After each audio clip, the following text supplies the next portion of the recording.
Hi everyone, welcome back to my channel. Hi, hello, how are you? How is it going? How have you been?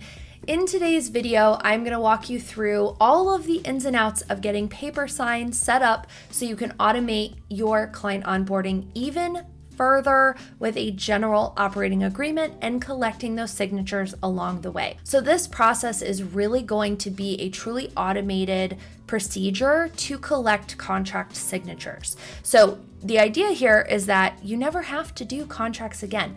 Keeping in mind though that this does have to be a general operating agreement, and that's kind of where my initial proposal response process comes into play, because we want to customize that client proposal and then utilize this general operating agreement feature after that to manage liability and expectations and communication and all of those things. So go open up your Paperform account, grab a copy of your current contract, maybe do a little editing before that, and let's dive in.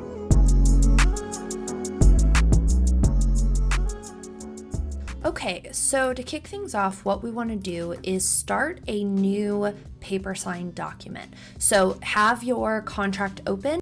If you are a current member of Workflow of the Month, this contract is available for you to use for yourself, edit, and utilize. However, if you're not in our community, so sorry, you should join so you can get access to this.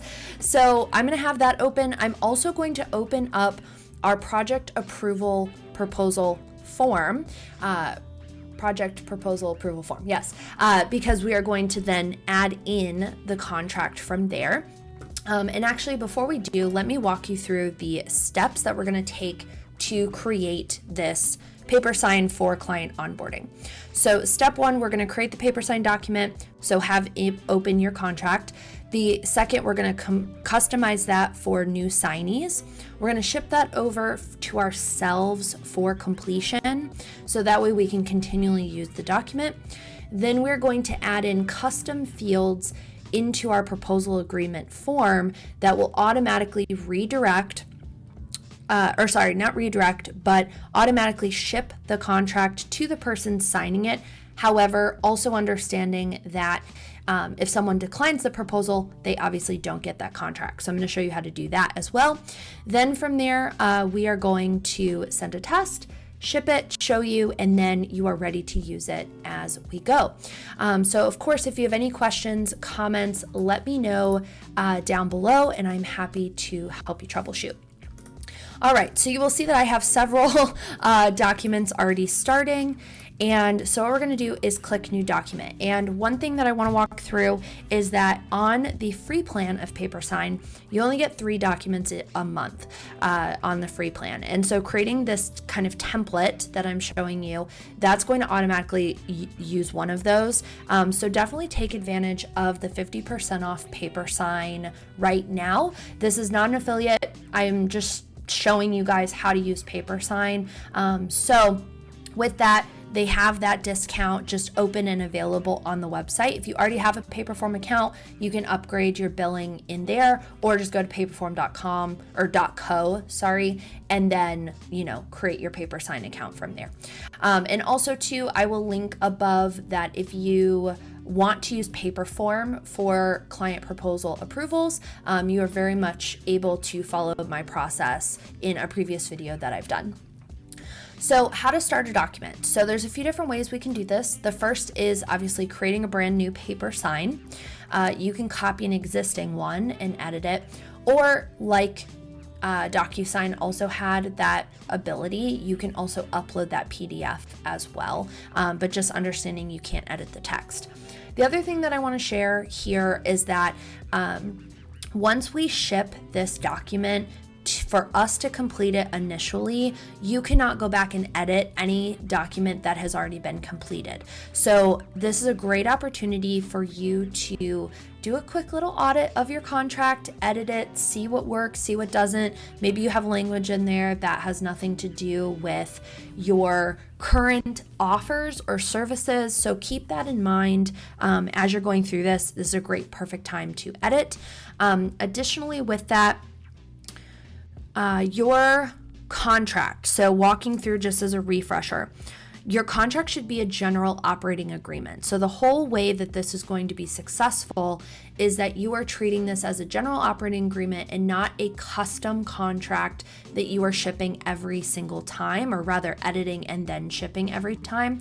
And that's why we have the process that I've introduced to you guys too, is that the proposal should be custom, right? So project dates, deliverables, etc. We're having the client sign off on it by utilizing the proposal approval form, and then we are validating all of our liability, our expectations, office hours, communication, all of those things with a general operating agreement as the signature. So let's go ahead and create a new one.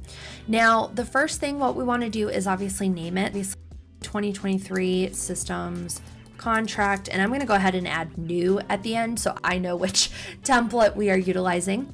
And now who's signing this? So what we want to do is remove the secondary signer, because this is going to allow us to have a brand new person every single time sign it without the stress of us having to pre-enter in the data when setting up this document.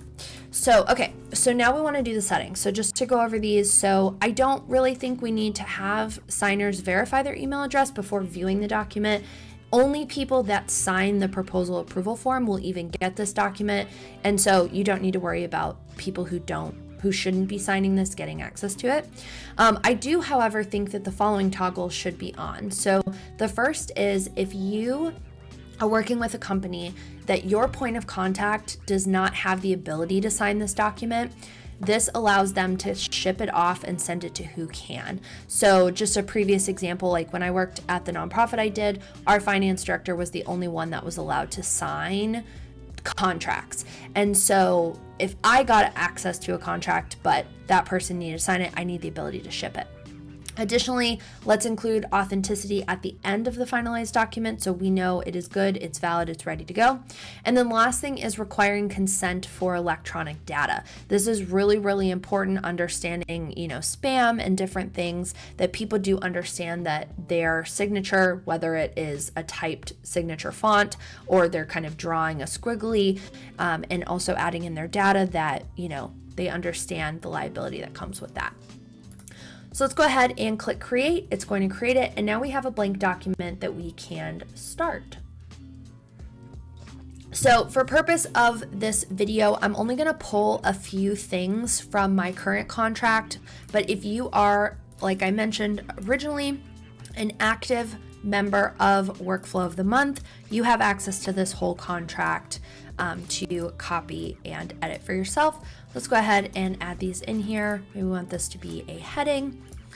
And let's add in our section 1 project scope. So that is there for us. Let's delete. Nope, Sarah. Nope. What the heck, man? Why can't? Oh, for criminy. I don't know why. That might be a bug that we need to ship. I don't know why I couldn't get rid of that bullet point. But here we go. All right. So section 1, project scope, this is just like, hey, you're getting all the work as defined in your proposal. You agree, and no additional work is going to be provided unless we have a addendum. You're going to get all the final files, and we agree to retain the vision, but we are also going to use our expertise to actually do that. So next thing, project timeline and communication. And this is just basically saying, like, we are agreeing to the project dates that we talked about. And then if we need to reschedule for anything, we need to communicate that. So now what we want to do is add in our field sections for signees. So you will see in the top right corner, we have theme. Oh, and let me actually talk about this. So we have themes, so you can change the, if you want a brand font, understanding that that's going to be the entire body. This is not truly custom like on Paperform's side. You want to keep this document as seamless as possible, but you can do different things like line height. I definitely don't recommend changing the color. Who wants to read red text? Not a great idea, but if you wanted to maybe maybe you want to highlight the headers in a different color so they call out, different things like that, you can. You can also change the page margins. You can change the page layout for landscape, letter, etc. That is totally your call on how to set that up. So that being said, you'll notice that signer 1 is here. And what we're going to do is add in our fields. So we're going to go ahead and do / and we're going to do text for signer 1 for the name and signature for signer 1. Now, in this instance, because we need to complete it ourselves, we want to go ahead and add our data in here. But I will show you kind of how to override that as time goes on. So you do have to have the data in here, just so you know, in order to be able to ship this off. So if I click view, this is what it'll look like when you receive the contract in your inbox or your client does. So we'll click start, and very simply, you'll just type in your name. So we'll say Sarah Test, we're going to click sign, and it will automatically add that data in, typed in with that ugly font, or you can draw, right? Or you can upload a copy of a signature, which I do think is a little strange. But I do know that a lot of executive directors, especially in the nonprofit space, will sign one thing and it's saved as a, like an image, right? And people will just pop that into documents. I think that that's strange, but I digress. Okay, so now what we want to do is officially send this off. So when we send it to ourselves, we do want to make sure that these settings are ready to go. So one, that the document will never expire. So that way it will maintain this automated templated style forever until you need to edit your contract and reset this up. So just keeping in mind that if you need to edit this contract at any time, once you ship it once, you cannot go back and edit it. You'll have to start a new document. But you basically just follow this video, follow the steps, and you're ready to go. So we're going to click send. And now you will see that there's kind of a list of signers that show up. The status is notified, and then you can send reminders. If you haven't received a response, you can always come in here and do that. So now we have systems has invited you to sign the contract. This is what the signee will receive. So we're going to show signed document, and this is going to be that electronic disclosure that we talked about. So we're going to scroll, click the checkbox, click agree, and you can complete it from there. Okay, so now let's go through adding it into our proposal response form in Paperform. So we're going to switch back to Paperform, open up that proposal project response form. I need a better name for that, guys. That's like way too much. That is a tongue twister. But what we're going to do is add in the signee field. So as you guys know, this is a conditionally formatted form. So if somebody clicks yes that they approve this form, they will then get the mailing address, and the reason why they're declining will obviously hide. If they're clicking no, mailing address, email will go away, and then it will prompt them to say why. So what we want to do is add in the signed document. So we'll go ahead and do /sign and click send a document to be signed. Now, again, the document has to be published in order for it to show up on this list, okay? So that is why I put you through the steps that I just did. So we're going to click new, and you're going to see it's going to ask you to import questions, and we don't need half of these, okay? So we're actually going to remove name, we're going to remove phone, job title, and company here. And so what we are going to do is then from there click import questions. And what we'll want to do is rename that. So we'll just say your email, okay? And you'll notice though that we have the your email field up here in our initial questions, and we're basically going to replace it, okay? So I'm going to click remove on the original. We're going to drag up in the new one, which is linked to Papersign and that signature option. And we need to reset up the conditional logic. So we'll click that settings gear, visibility logic will toggle on, and only if they say yes to approving the proposal. So that way, if someone declines it, we don't really need their email to know. We just need the company name to know who declined the proposal so we can track it. We don't need their email. We don't need their mailing address if they say no, but we also don't want the contract being sent if they say no, right? Because they're declining it. And that is literally it. So what we're going to do is do a test. And so I'm going to click a view to open up a new one. And so you'll see if we click yes, all those questions prompt. If we click no, out of budget, all that prompt. So let's do a test. So say Sarah test, and we're going to say Sarah test.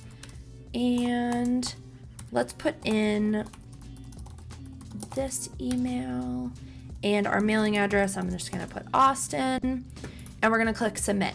So now, as you can see in our email, we were invited to sign the document.